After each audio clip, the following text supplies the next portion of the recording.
Hello everyone and welcome to the second video in the Road to the World Champs series that we're doing here at Polymath Tabletop.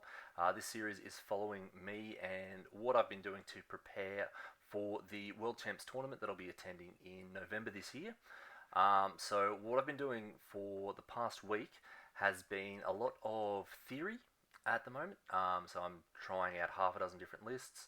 I've played 2 games this week, one in person against a Soul Blight, using Codal's Claw, and one on TTS using Sylvaneth up against Deepkin.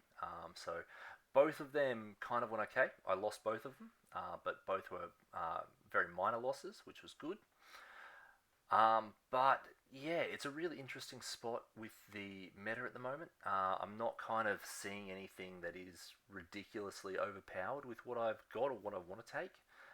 It's still up in the air with exactly how the World Champs is going to work, whether it's kind of a winner takes all and it's only kind of on the tabletop is all that matters, or whether or not there's going to be a big sports and painting aspect of it as well. So if there's a big sports aspect, you obviously don't want to take something that's too overbearing. And a big painting aspect means you want to take your best painted army. So that's why I'm just kind of throwing a whole bunch of stuff against the wall and just kind of seeing what sticks. There's a couple of small events coming up as well in the local area. So I'm going to be throwing ideas out to try for them as well, because they're just a good chance to get games in against other people.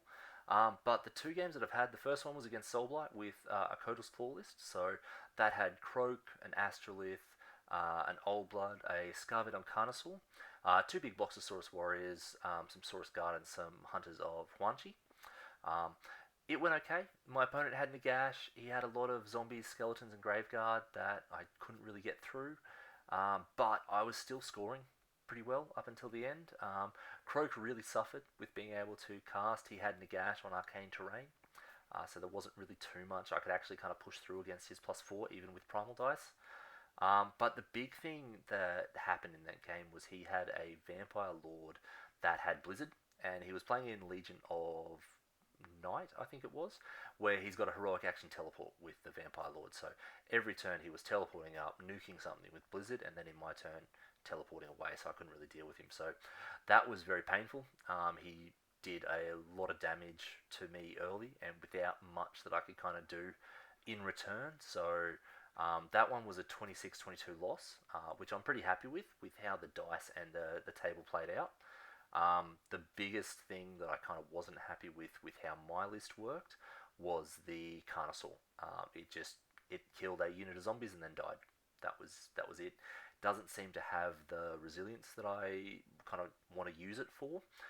So I'm kind of looking at different options for that, whether I can find some points somewhere else and get in some Stormcast allies. I'm currently leaning towards some Stormdrake Guard, but I do need to drop some other things on the list to be able to fit them in. So that list is still very much on the table. I am enjoying how the Codal's Claw is playing, but yeah, it's not 100% happy with that list in particular. So yeah, it will be undergoing some tweaks. And the other game that I played was on TTS, which I'm not a huge fan of playing virtually. It just doesn't have the same feel to me.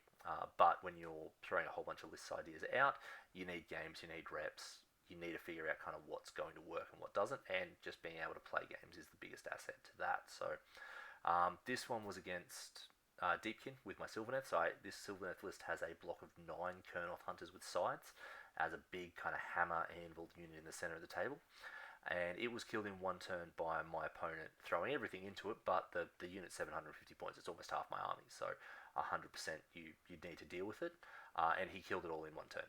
So, and then it just kind of started crumbling from there. He still had his kind of big hammer pieces, and he was able to kind of take that out, control the center, and then kind of split me up and deal with me there. Once again, it was a small loss, 22-19, which I'm happy with because that's the first time I've played Sylvaneth in the new book. Definitely made some mistakes, 100%. I could have scored an extra battle tactic if I had not made the mistakes with just the battle tactics. And after the game, we talked it out, and if I'd done a few things differently, it could have played very different as well. So yeah, definitely some learning points that I need to get better with. To kind of see where I can take it, but I still think the list has game. I think it would suffer into some of the other kind of big, scary things in the meta at the moment, but I think it's going to suffer into very different things that what I'm finding with Seraphon. So that one will just kind of come down to a numbers game in the players pack. My Sylvaneth is painted better, but if painting doesn't matter as much, I might lean towards the more power of the Seraphon. So I've got a new Fangs list that I want to try out with the Seraphon, so I'm going to be trying that. But apart from that, it's basically just been reading reviews, reading articles, listening to battle reports, listening to tournament results.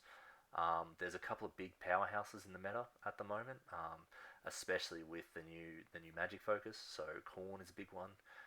Null Myriad, any of the big powerful casters with a lot of bonuses. So Nagash, Teclis, and from what else I've been reading online is a lot of things with the spell ignore. They do kind of shift how the playstyle works. So something like Kragnos, Stormbreak Guard, um, they all kind of have a lot of benefits as well. So whether that's just it's a brand new thing, everyone's leaning into magic heavy, so people have quickly pivoted to take the big anti magic, and it might space out more as the season goes on. I'm not sure, but we'll see how that goes, and we'll see what happens there. Um, but yeah, that's kind of it for this week. I haven't really done much painting, unfortunately. It's end of financial year, so that's been taking up the majority of my spare hobby time. But that's all pretty much sorted soonish. So I'll be back on the painting, and hopefully I'll have some kind of models that I can show you guys as well. But that's me for the week, and I'll talk to everyone next week. See ya.